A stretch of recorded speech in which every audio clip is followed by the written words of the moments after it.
Hello and welcome to Produce Talks, the CPMA podcast.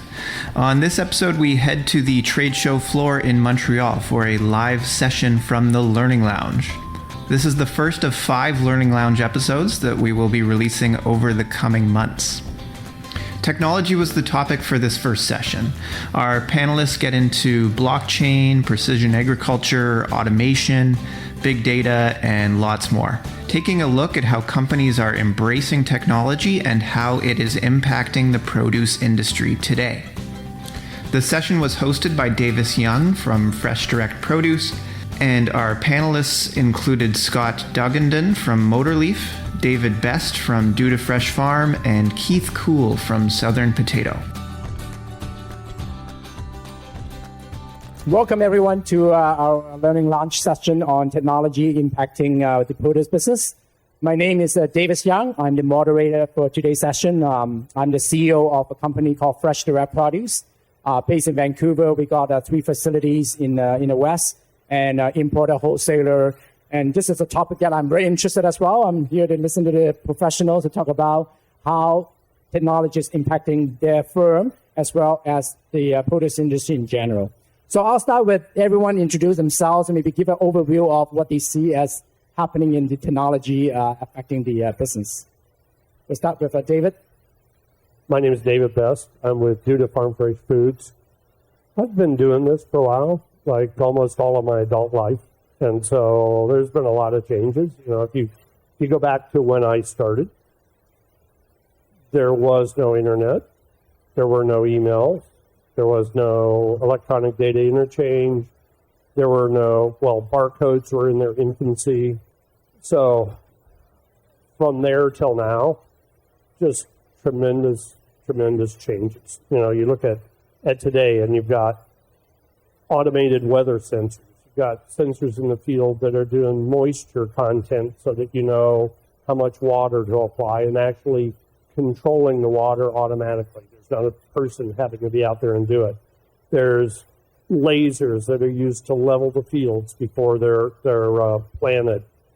Sensors in the product when it's packed. Sensors in the trucks when they're shipped that are monitoring temperature and other things that are notifying us automatically through the satellites, through GPS, using GPS to track where everything is, including on ships overseas, right?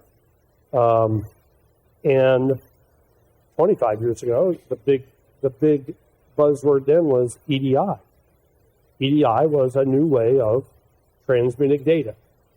Now the new buzzword is blockchain. Blockchain, to me, is just the 2020 version of EDI.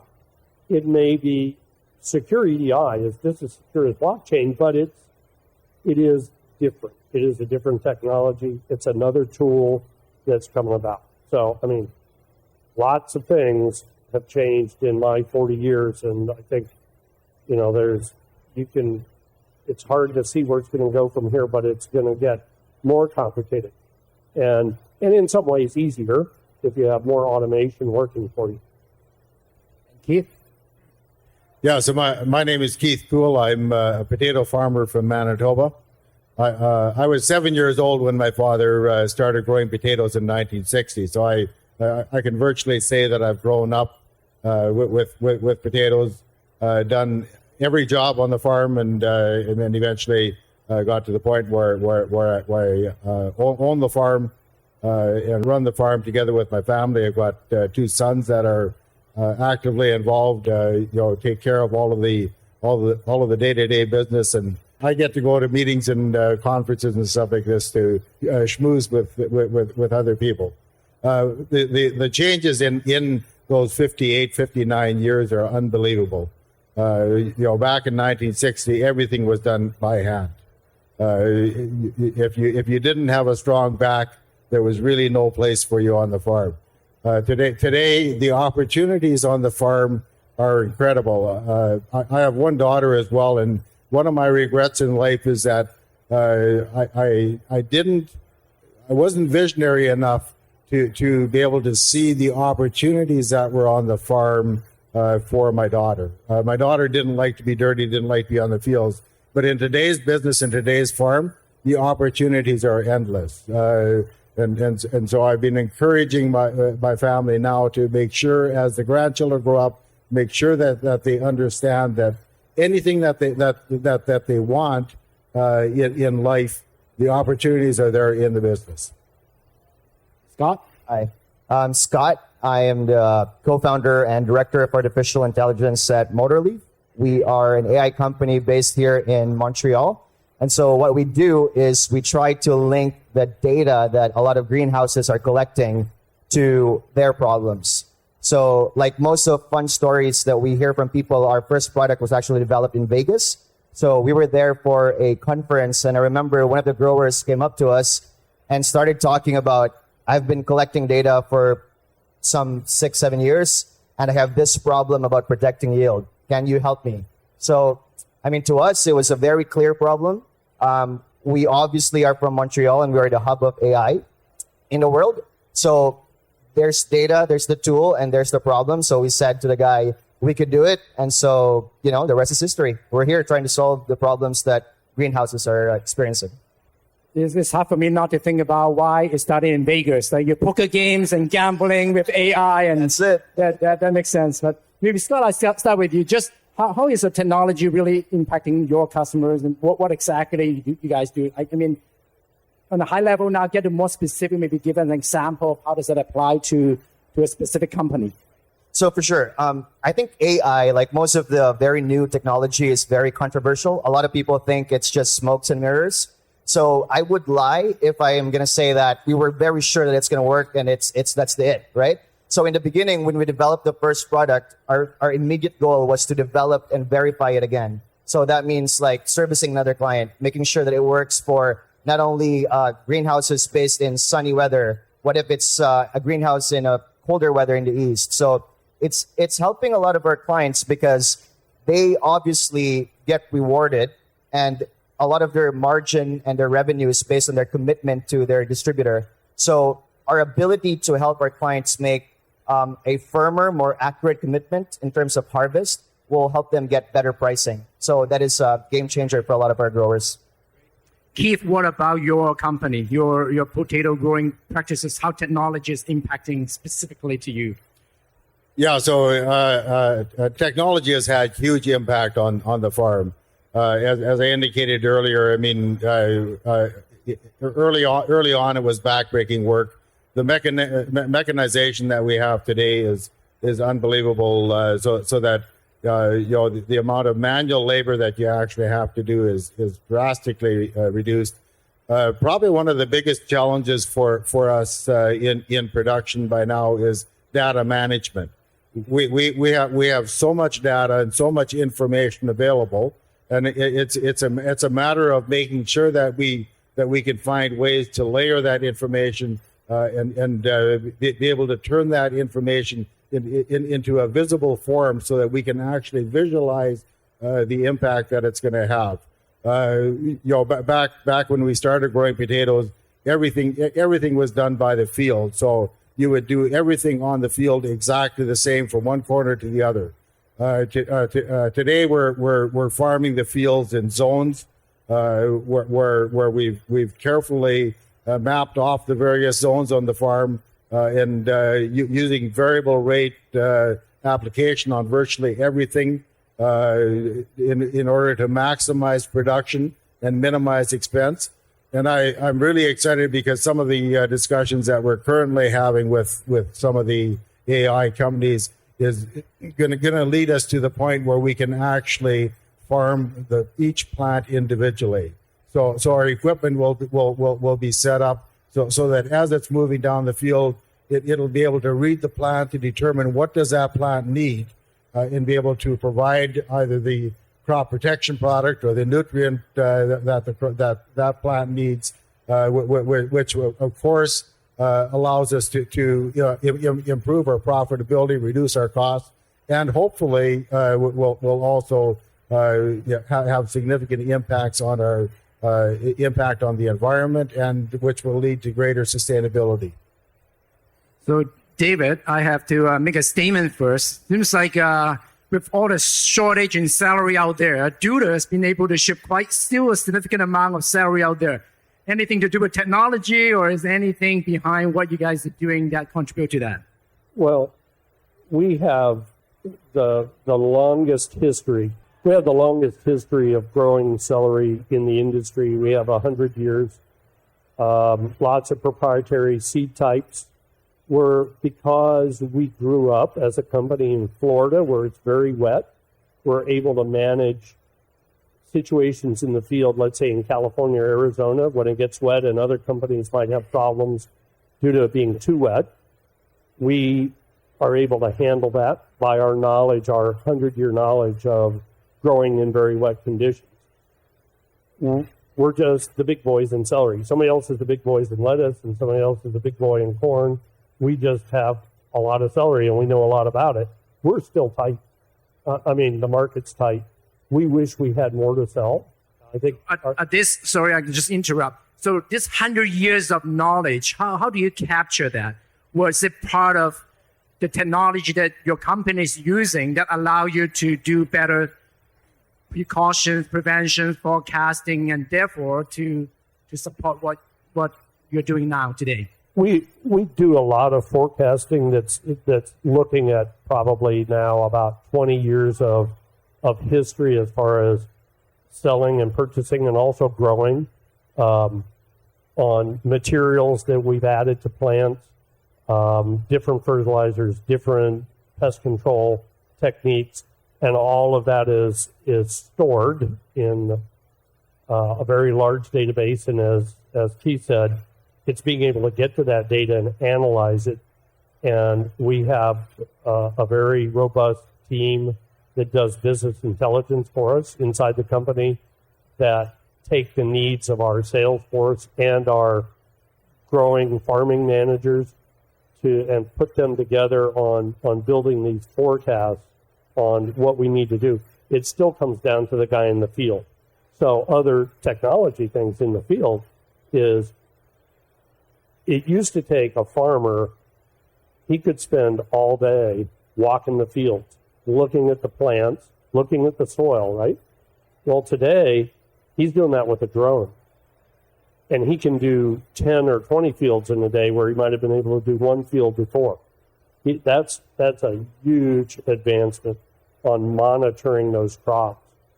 And so we can stay ahead of things. We can be looking at soil and pesticides and fertilizers and the need for them farther out because we're able to do it so much faster. So I'm going to go back to the blockchain that David mentioned in the beginning. For a layman like me, my understanding is just a more kind of simple form of digitalized kind of ledger of capturing and sharing data in a very secure way. I'm sure there's a more sophisticated way of explaining that or how it related to our industry. Maybe Scott and Keith, you guys can help me out here. Maybe share with the audience what blockchain is about and how does it affect our industry? Very good question. I think blockchain is also very controversial because of Bitcoin and related subjects. I think in this case, the simple explanation is the most acceptable explanation. For our field specifically, I don't think we're at the point where we're asking the question, can we use blockchain? Because I was speaking to a grower earlier, and it is still a very traditional industry. So a lot of people are still coming to grips with technology that collects data, right? So every day at Motorleaf, we're having to explain the value of the growers sharing their data to us. So if us acquiring the data is a long conversation, and this is a universal theme that we see from all our clients, like in Japan, in Europe, in North America. So if it's hard to get the clients to give us the data, it's even harder to explain why blockchain works, because then you're exposing their data to competitors and stuff like that, right? So I don't think the industry, in my perspective, is ready for blockchain specifically, but I do see the value in it. I don't discredit blockchain. It is a great concept, but I think we need to educate the industry to the benefits of the different technology that's available at our disposal. So, and I don't think we're going to get there by having one grower fight for the value of blockchain or AI or sensors or automation. I think it's a collaboration between different industry leaders. It's a concerted effort that is both educational. It's not necessarily money centered, but like business is business. So I think it's an effort between different growers and industry leaders to explain the value of different technologies like blockchain and AI. You said it much eloquently than I did, so thanks. Keith, your thoughts? Yeah, I see real opportunities as we continue with the blockchain, and as indicated earlier, we have all the data. We as we're packing and shipping product, I can track that product right back to the field that it was grown on. I have all of the information for everything that's happened on that field, probably for the last decade. And when I'm selling the product, all of the product is coded so that if there's ever an issue, I can do full traceability right back to the point of production. So when I sell the product, and it really doesn't matter if I'm selling the product in a 5-pound pre-pack, or if I'm selling it in big tote bags by the semi-load. When I sell the product to the retailer or to the wholesaler, that retailer or wholesaler has the right for all of the information on that product. And the same when that retailer sells it to the end consumer ultimately should have the right to know exactly how was that product produced. We have the ability, we have all the information, and I see the blockchain as a perfect pathway to allow the consumer to get right back to the farm to see what's the farmer doing in producing that crop. Yeah, we as Keith said, we have all the data.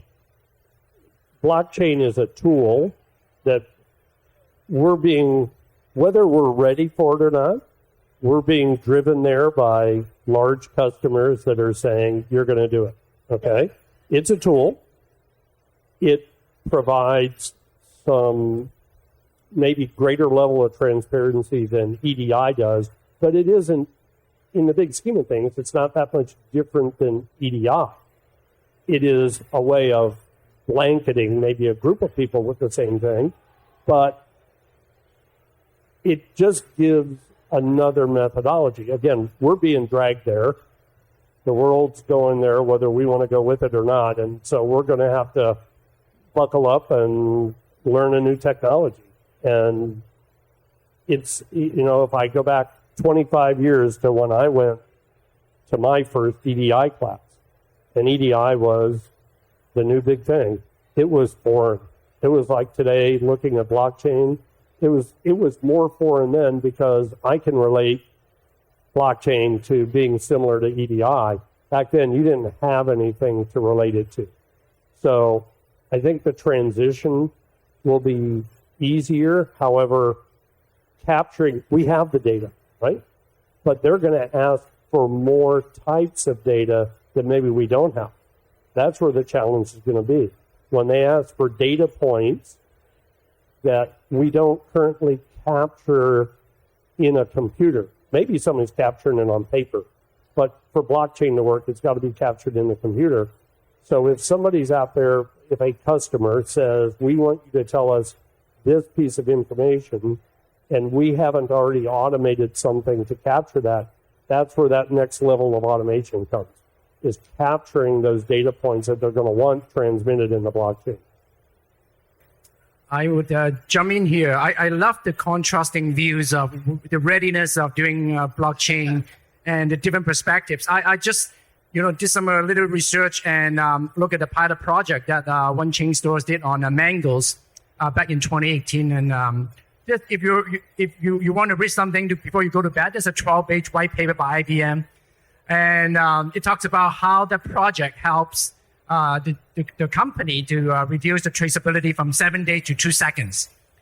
However, it also presents a lot of interesting challenges, how much work and preparation that we have to do in order to make sure all the information is accurate along the supply chain, from the seeds to the growing side, to harvesting, to distribution and shipping and post shipping and the consumers and the retail. So I guess my question is, this is a hot topic because of the romaine lettuces situation with all the recalls that we had in the last few months. Where do you see it? The technology is one thing, but the readiness, not just about the technology, but the whole supply chain, and how do you see we fit into that picture, whether you're a company or as an industry? Just I'm curious what we should do about it. Sorry, this is kind of an additional question from what we have. It's okay. So like we as a company are having to deal with trying to convince the growers and the companies that we work with that their data is safe. And so it really for us is, if you're going to talk about the technology, you have to be honest to the growers about what you're doing with their data, because otherwise they're never going to cooperate. So that means that you need to find a good narrative which is true to your technology and the benefits that it will give them. But you're talking about E. coli and any other outbreaks. Obviously, we want to be able to establish traceability from where it was and why it happened, right? So blockchain would be an amazing tool for that. So, but then there are issues of other data that we collect from growers that they might not necessarily want to get out, because then it would expose how they're doing something, and they take pride in how they're trying to grow the best lettuce or the best tomatoes in the world. So it really is, it has to be educational, but it also has to be taught in a way where this tool is useful not only for your operation, but for the whole industry as a whole. I think it would actually be very helpful if we talked about it more in terms of dollars. If we talk in terms of numbers, we tell the growers that we're wasting a lot of money by being inefficient and by lack of traceability. And of course, there's issue of health and sanitation, because there's no proper and efficient way to track records and verify. So if people cooperate and adapt and understand that this technology is going to be here to stay and it's efficient and it's trustworthy, then I think it will take off. Keith or David, any insight?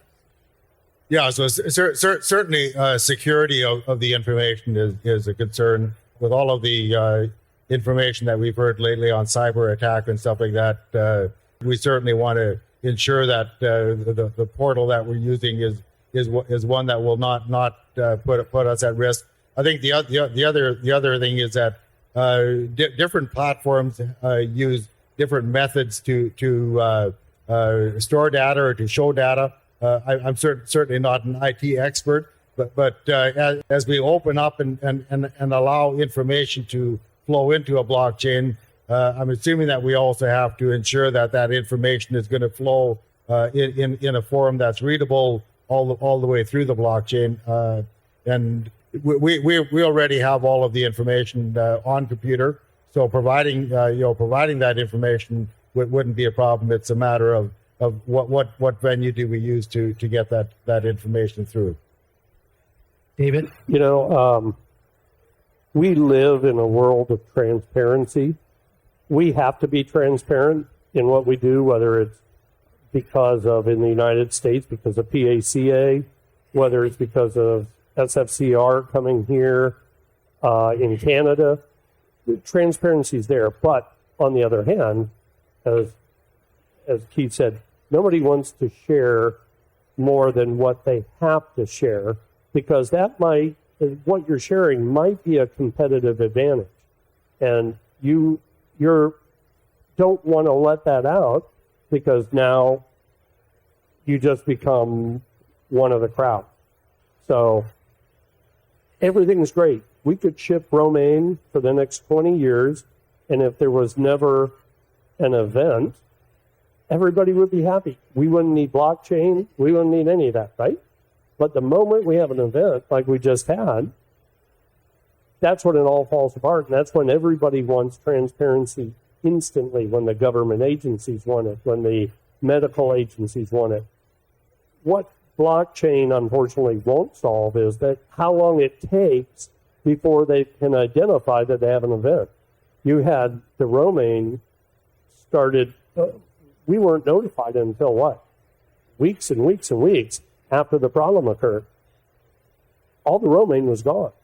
It had all been eaten or thrown away or whatever.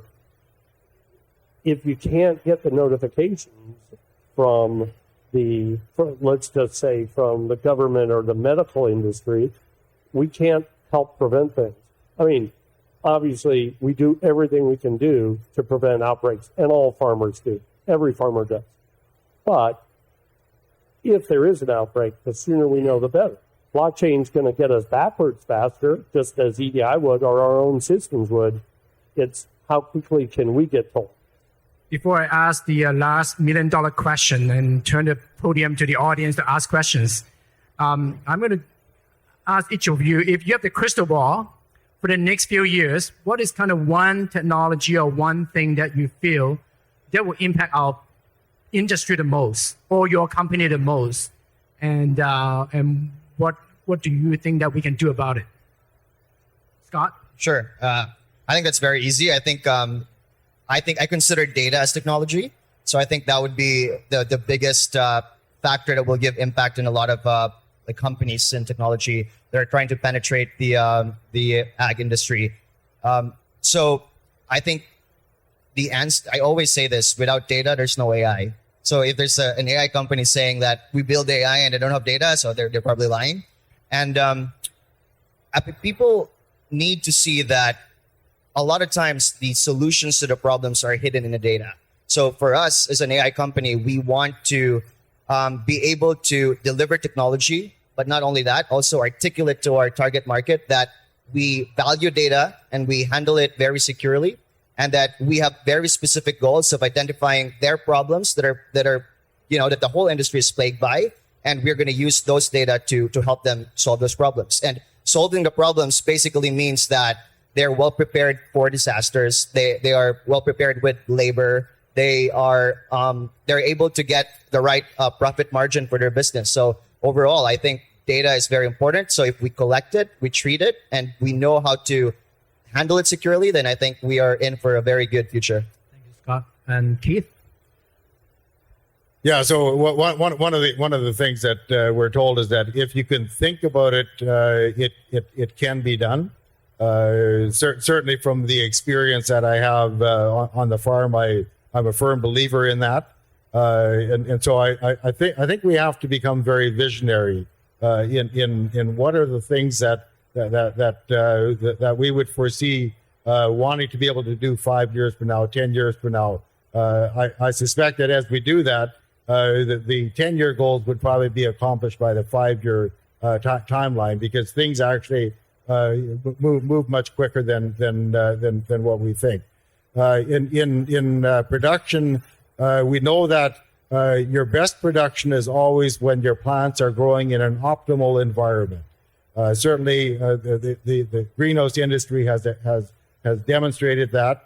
For those of us that are growing crops in an open field, there's a lot more variables. But the more areas that we have knowledge on, and the more areas that we can control, the greater impact we can have both on yield and on quality. So, trying to capture and find ways to capture more information. And David? I'm going to kind of take a little bit different tack. I would agree, data, absolutely. There's kind of two ends of the scale. And so at the end, you have data that you've got to share. But at the beginning, as Keith referred to earlier, you look at where we've come in 40 or 50 years in the growing side, okay? And if we look at challenges we have there, we have challenges with water, we have challenges with labor. Those are maybe the two biggest challenges across North America, let's just say, is water and labor. I think any technology that will help those two problems, whether it be automated planning, automated harvesting, automated water control, which includes fertilizer and pesticides sometimes, anything like that drives then everything on the back end.